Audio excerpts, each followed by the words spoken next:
নমস্কার, আপনারা দেখছেন গ্লোব টিভি। সবার পাশে সবার সাথে গ্লোব নিউজ নিয়ে এই মুহূর্তে আপনাদের সঙ্গে রয়েছি আমি শর্মিষ্ঠা। এক নজরে দেখে নেব আজকের বিশেষ খবর। সিভি আনন্দ বোসের পদত্যাগের পর পশ্চিমবঙ্গের রাজ্যপাল আর.এন. রবি। রবিবারেই রাজ্যের জাতীয় নির্বাচন কমিশনের ফুল বেঞ্চ। ভোটার তালিকা বিতর্কে তৃণমূলের প্রতিবাদ ধর্নায় মমতা। বাংলা একতা মঞ্চের উদ্যোগে কলকাতা প্রেস ক্লাবে সাংবাদিক সম্মেলন। এই সপ্তাহে রাজ্যে ভিন রাজ্যের বিচারকরা। বিডিও অফিস ঘেরাও কর্মসূচি আদিবাসী সংগঠনের। হুগলির বেগমপুরে বিজেপির দেওয়াল লিখন। মালদার চাঁচলের গ্রামবাসীদের নির্বাচন কমিশনের বিরুদ্ধে বিক্ষোভ। রবিবার টি-20 বিশ্বকাপের ফাইনালে ভারতের মুখোমুখি নিউজিল্যান্ড।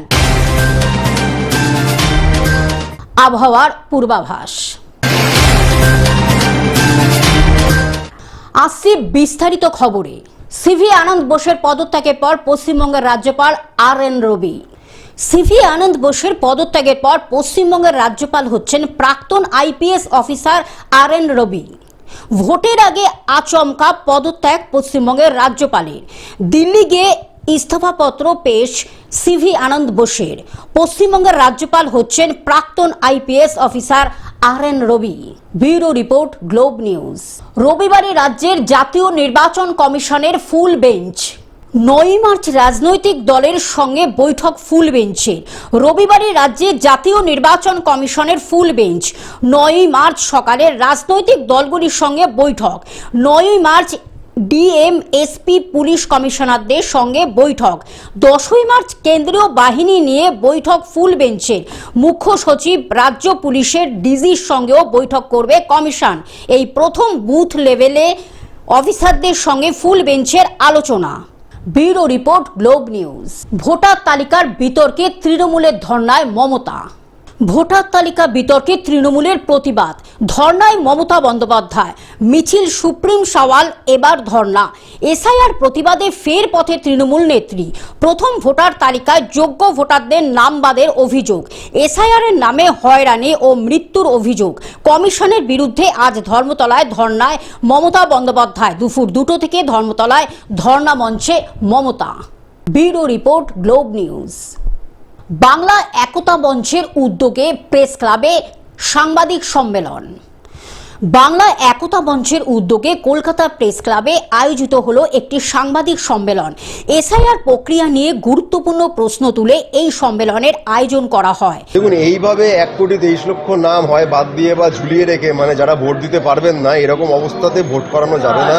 আমরা চাই যে ভোটার তালিকায় 2024-এর লোকসভা নির্বাচন হয়েছিল সেই তালিকা মেনে ভোট হোক, এবং মানুষগুলোকে যেভাবে হেনস্থা করা হচ্ছে, যাদেরকে নাম বাদ দিয়ে দেওয়া হয়েছে জেনুইন ভোটার, এবং যাদের নাম ঝুলিয়ে রাখা হয়েছে, কোনো তার লজিক নেই, কোনো রকম তার কারণ বলা হচ্ছে না, এইভাবে তাদেরকে হেনস্থা করে, এটা আমরা মানব না, বাংলার মানুষ মানবেন না। এবং এই সমস্যার সমাধান চাই। এই সমাধান যতক্ষণ না হচ্ছে ততক্ষণ শুধুমাত্র ভোট করে লাফিয়ে কোনো লাভ নেই। আমরা সমাধান চাই এবং তারপরে ভোট হোক, সেটাই চাই। সমাধান না হলে ভোট হবে না। দাদা, বিরোধীদের তরফে বলা হচ্ছে এটা মূলত যারা শিফটেড ভোটার বা মৃত ভোটার ম্যাক্সিমাম তারাই নাকি বাদ যাবে। ইলেকশন কমিশন তথ্য প্রমাণ দিয়ে আমাদের দেখিয়ে দিক যে 1,23,00,000 যে ভোটারদের নাম তারা বাদ দিয়েছে বা ঝুলিয়ে রেখেছে, এরা সবাই মৃত ভোটার বা শিফটেড ভোটার। বরং আমরা দেখেছি যাদেরকে মৃত ভোটার বলেছে তারা রীতিমতো জীবিত। তারা কখনো কোর্টে গেছেন, কখনো মিডিয়ার সামনে এসছেন, কখনো কোনো রাজনৈতিক সংগঠনের মঞ্চে এসে তারা দেখিয়ে দিয়েছেন যে তারা বেঁচে আছেন। অর্থাৎ ইলেকশন কমিশনের যে দাবি তার সঙ্গে বাস্তব মিলছে না। ইলেকশন কমিশনের দাবিগুলি অত্যন্ত হাস্যকর হয়ে দাঁড়াচ্ছে। তারা মৃত ভোটার, ভুয়ো ভোটার, হ্যান ত্যান যা বলছেন, প্রেস কনফারেন্স করে যখন বলেন কোনো তথ্য প্রমাণ দিতে পারেন না। বিজেপি নেতারা যে বলছেন লক্ষ লক্ষ কোটি রোহিঙ্গা বাদ দেওয়া হয়েছে, ইলেকশন কমিশন বলুক কজন রোহিঙ্গাকে তারা ধরেছে, কজন বেআইনি অনুপ্রবেশকারীকে তারা ধরেছে, যে তথ্য তারা দিক।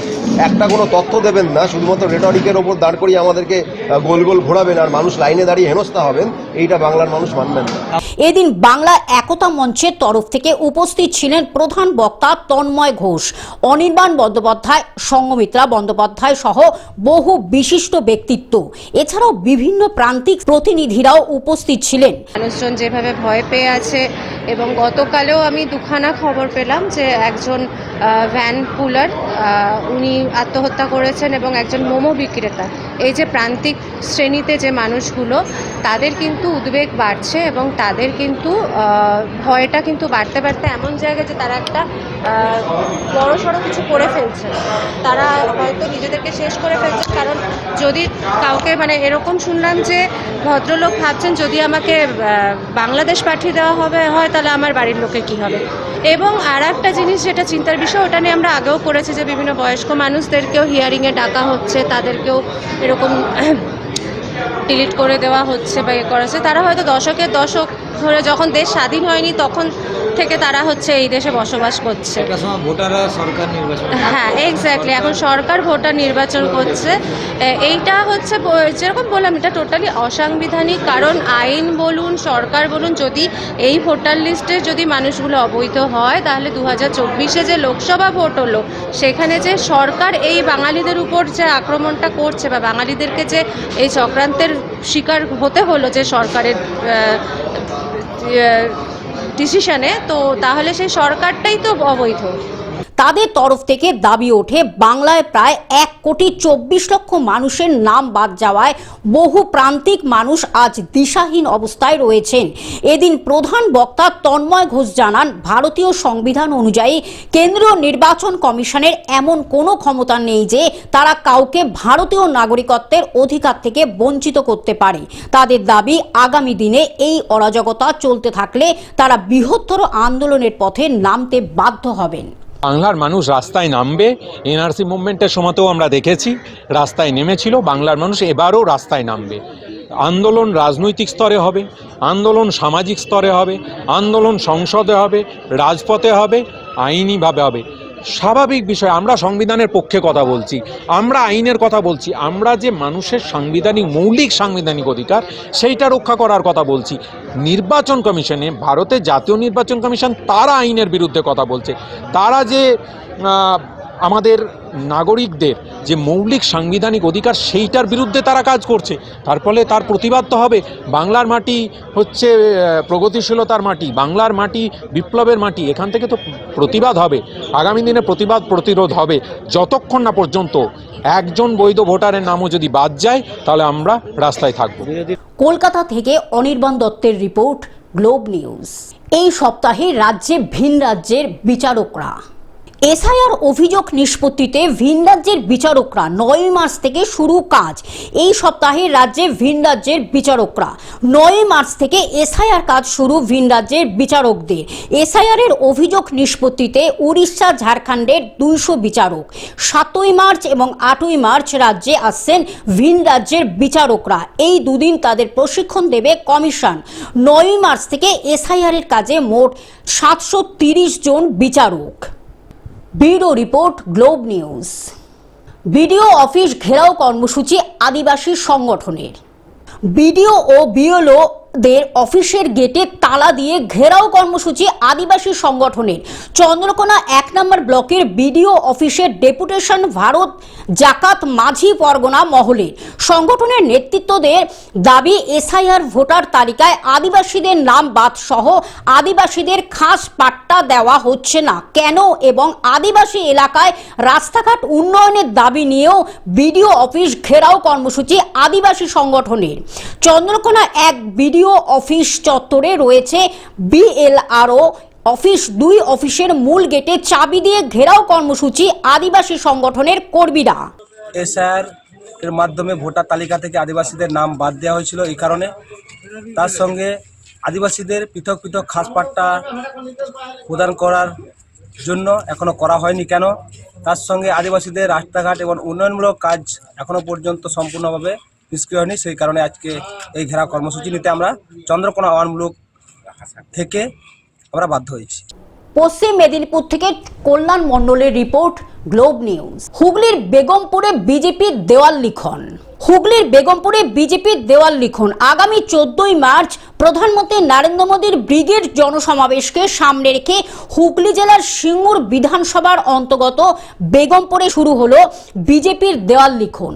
প্রত্যেকের বাড়িতে প্রধানমন্ত্রীর যে চিঠি পশ্চিমবাংলায় পরিবর্তনের লক্ষ্যে মানুষের কাছে তিনি যে আহ্বান রেখেছেন, তার জন্য তিনি প্রত্যেককে যে চিঠি পাঠিয়েছেন, সেই চিঠি আমরা গৃহ সম্পর্কের মাধ্যমে প্রত্যেকের বাড়িতে পৌঁছে দিচ্ছি। পাড়ায় পাড়ায় আমাদের বৈঠক চলছে এবং প্রত্যেক বুথে বুথে আমাদের দেয়াল লিখন চলছে এবং সেই দেয়াল লিখন আজকে বেগমপুর অঞ্চলের বিভিন্ন বুথে হচ্ছে, কয়েকদিন ধরেই চলছে। আজকে আমাদের প্রবীণ নেতা সম্মানীয় শ্রী তরুণ কুমার হাতি মহাশয় তিনি দেয়াল লিখছেন এবং তার সঙ্গে আমাদের এই বেগমপুর অঞ্চলের 249 এবং 250 নম্বর বুথের দুই সভাপতি সম্মানীয় শ্রী তরুণ দে এবং সম্মানীয় শ্রী সনদ বর মহাশয় উপস্থিত আছেন এবং আমাদের 249 নম্বর বুথের BLA 2 শ্রী সমীর ভর মহাশয় উপস্থিত আছেন এবং অন্যান্য বিজেপি কার্যকর্তারা উপস্থিত আছেন। হুগলি থেকে কৌশিক ঘোষের রিপোর্ট, গ্লোব নিউজ। মালদার চাচলে গ্রামবাসীদের নির্বাচন কমিশনের বিরুদ্ধে বিক্ষোভ। নাগরিকত্ব দিন নইলে জ্যান্ত কবর দিন, নির্বাচন কমিশনের বিরুদ্ধে কবরস্থানে গিয়ে বিক্ষোভ এলাকাবাসী। মানুষ এরকমই কবরস্থানে আসে না বা এরকমই শ্মশানে চলে যায় না। যখন লাস্ট পর্যায়ে মানুষ চলে যায়, শেষ পর্যায়ে যে আমার আর বাঁচার অধিকার নাই, নির্বাচন কমিশন সেটা সিদ্ধান্ত করে দিচ্ছে যে এদেরকে ভোট দেওয়ার অধিকার দিব না, অধিকার ছিঁড়ে নেবে। এদিকে নির্বাচন কমিশন দলদাসে পরিণত হচ্ছে নরেন্দ্র মোদী আর এই অমিত শাহর কথা শুনে। সংখ্যালঘুদের নাম বেছে বেছে নাম কেটে দেওয়া হয়েছে, ভোটের অধিকার দেওয়া হচ্ছে না। এখন আন্ডার এডুকেশনে পড়েছে, তাই মানুষ এত শোকে পড়ে আছে, এত বিছানা ধরে নিয়েছে। মানুষের আর চিন্তা ভাবনা একটাই যে আমাদেরকে সুসাইড করতে হবে, না হলে মরতে হবে, না হলে কবরস্থানে আসতে হবে। এই জন্য কবরস্থানে আসা। মালদার চাচলে দুই ফুলের তরজা, নাগরিকত্ব নিশ্চিত করুন নইলে জ্যান্ত কবর দিন, নির্বাচন কমিশনের বিরুদ্ধে কবরস্থানে গিয়ে বিক্ষোভ দেখালেন গ্রামবাসীরা। মোটামুটি 420টা নাম একদম ইচ্ছাকৃত চিহ্নিত করে বাতিল করা যায়, আন্ডার এডজুডিকেশন করে রেখেছে। আন্ডার এডজুডিকেশন মানে বিচারাধীন। আমরা দেশের নাগরিক থাকা সত্ত্বেও আবার আমাদের প্রমাণিত হচ্ছে। বৃহস্পতিবার মালদার চাচল বিধানসভার কলিগ্রাম কবরস্থানের ঘটনা। শতাধিক মানুষ কবরস্থান গিয়ে বিক্ষোভ দেখান। 1 ঘন্টা ধরে চলে বিক্ষোভ। প্রত্যেকের হাতে ছিল প্ল্যাকার্ড, তাতে স্পষ্ট লেখা নাগরিকত্ব নিশ্চিত করুন নইলে জ্যান্ত কবর দিন। ওই এলাকার বাসিন্দাদের চিরবাস সেই কবরস্থান। বোন আছে যে বিয়ে দিতে হবে, আমি বন্ধন লোন নিব, যখন যাচ্ছে ভোটার কার্ড আইডি চেক করতে তো দেখাচ্ছে তোমার ভোটার আন্ডার এডুকেশন, তো আমি এখন লোন পাবো না, বোনের বিয়ে দিতে পারবো না। এ কি করছে আমাদের জ্ঞানেশ কুমার? আমাদের কি মুসলিম হওয়া পাপ না সংখ্যালঘু হওয়া পাপ? নাগরিকত্ব না থাকলে বেঁচে থেকে কি লাভ? তাই কবরস্থান গিয়ে এই প্রতিবাদ বলে জানান বাসিন্দারা। এখনো পর্যন্ত প্রচুর আমলা আছে যারা চেয়ারে বসে নিয়ে তৃণমূলের পক্ষ হয়ে কাজ করছে বলে সাধারণ মানুষকে হয়রানি করার চেষ্টা করছে, বিশেষত মুসলিম সমাজের মানুষদেরকে ভুল বোঝানোর চেষ্টা করছে বিজেপির বিরুদ্ধে। মালদা থেকে অভিষেক দাসের রিপোর্ট, গ্লোব নিউজ।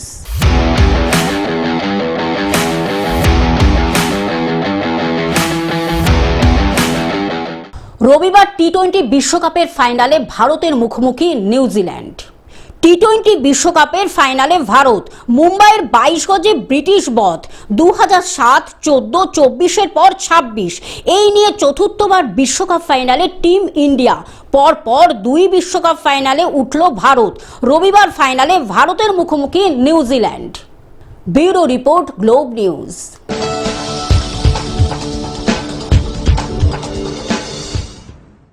আবহাওয়ার পূর্বাভাস। বাতাসে এখন স্পষ্ট বসন্তের ছোঁয়া। শীত প্রায় বিদায় নিয়েছে, আর গরমও পুরোপুরি এসে পড়েনি। এর মাঝামাঝি সময়টাতে বাংলার আবহাওয়ার তৈরি হয় এক আলাদা আমেজ। মার্চ মাসের প্রথম সপ্তাহে সেই বসন্তেরই আবহেই এখন অনুভূত করছেন রাজ্যের মানুষ। সকালবেলায় হালকা মিঠে বাতাস, দুপুরে একটু গরমের আভাস, আর সন্ধ্যায় আবার মনোরম পরিবেশ। সব মিলে প্রকৃতি যেন ধীরে ধীরে ঋতু পরিবর্তনের বার্তা দিচ্ছে। Bureau report, globe news. Television ছাড়া গ্লোব নিউজ এখন সর্বত্রই সমাজ মাধ্যমে উপলব্ধ। বিস্তারিত জানতে আমাদের টোল ফ্রি নম্বরে যোগাযোগ করুন 1800891974। এছাড়া লগ ইন করুন আমাদের ওয়েবসাইটে www.globetvindia.com। গ্লোব নিউজ এই পর্যন্ত। দেখতে থাকুন গ্লোব টিভি, সবার পাশে সবার সাথে। নমস্কার।